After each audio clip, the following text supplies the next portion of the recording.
Have you heard of the book Writing Down the Bones by Natalie Goldberg? No, It's a really cool book about writing and I'm gonna writing write anything. And writing down the bones. she's always talking about getting back to beginner's mind, which is a whole Zen way of looking at it. There's also a lot of the Pattison approaches. Hmm. He's a teacher at Berkeley that I had even when I was a student. And two of his cool things are free association and object writing. Yes, I And uh, I taught. I used that book, the Writing Better Lyrics book, when okay, I taught. right. It was kind of a beginner level course, so we didn't get too deep into songwriting, but that was a book that we referenced. But I often feel the way you do about lyrics because I don't read hundreds of books a year the way some of my friends do. And I am very musical in the sense that I'm instrumental, I feel. Like I can feel like there are chords that I fall in love with and I can like live in a chord or two, like some of the textures and the sounds and the soundscapes that you create when I was listening to them. Hmm. It was like, yeah, these are gorgeous. I could just live here. They just feel like you're surrounded by these beautiful sounds and it's just a gorgeous place to be. And I'm also very introverted for a college professor in a sense because of the artist side. So I Yeah. have to consciously turn on the lyrics.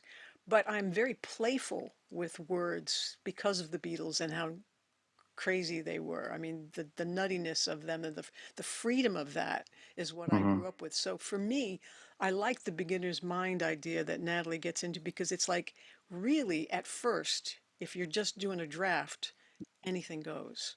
Hmm. Why not, like free association, just fill a page full of nothing?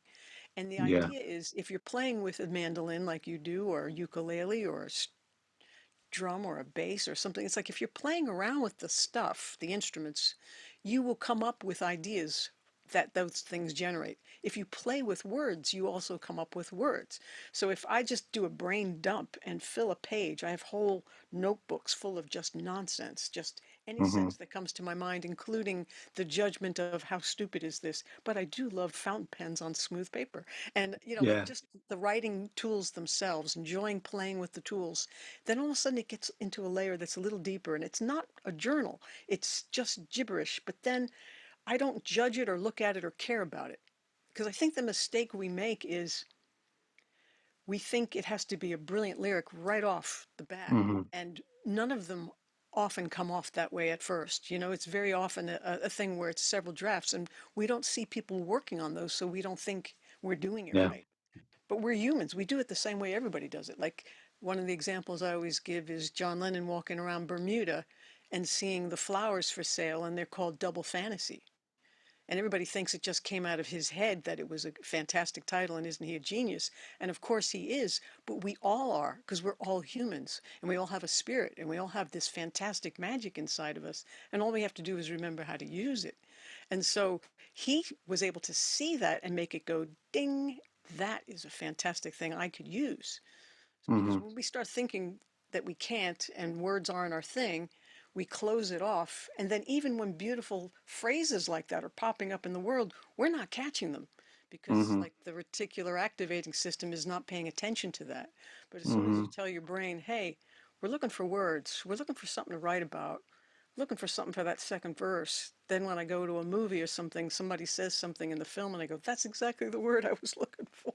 You know, stuff like that happens and it's really fun. Yeah, I made back in the mid 2000s, late 2000s, I released an album of kind of folk songs and a singer-songwriter. And I just remember being so locked into the process and I worked so hard at it. And I was more receptive and aware of the ideas and the little words and the little things that would pop up. And I do a better job at notes and that kind of thing. And yeah, it's like exercising or whatever. When you let it go, you often have to kind of start over again and work your way back into that mindset. And that's something I would like to do. It's just hours in the day and outlets competing. I have quite a few things going on in my brain, and sometimes I just jump from one project to the next, and I need to find some ways to Sure. simplify that. Yeah. But the cool thing then when you go back to that writing, it's like I don't go back and read any of it because I know it's nonsense. But Hmm. if I have a guitar idea all of a sudden, then I'm like, oh, wow, I'm feeling that thing come over me. I could write a song right now. What words have I got? What is there to sing? And very often when I'm playing, it's like a very Paul Simon kind of moment where he says he gets attached to a vowel sound and you just Mm. ding it oh, and some kind of vowel sound pops in your mind and it feels like that's the right sound that should be there. So you say the word oh, or you say the word how, or whatever the vowel sound is, and for some reason, it's like, okay, good, I might have one piece of the puzzle because that feels like a good moment. And then you start adding a rhyme, a bad rhyme, or use something in the free association that catches your mind, your attention, and you throw that in and you're singing a sentence. You have no idea what you're even talking about, you know? Yeah. But it starts to come together like a puzzle that you haven't seen the box top for. And to me, I'm okay with not knowing.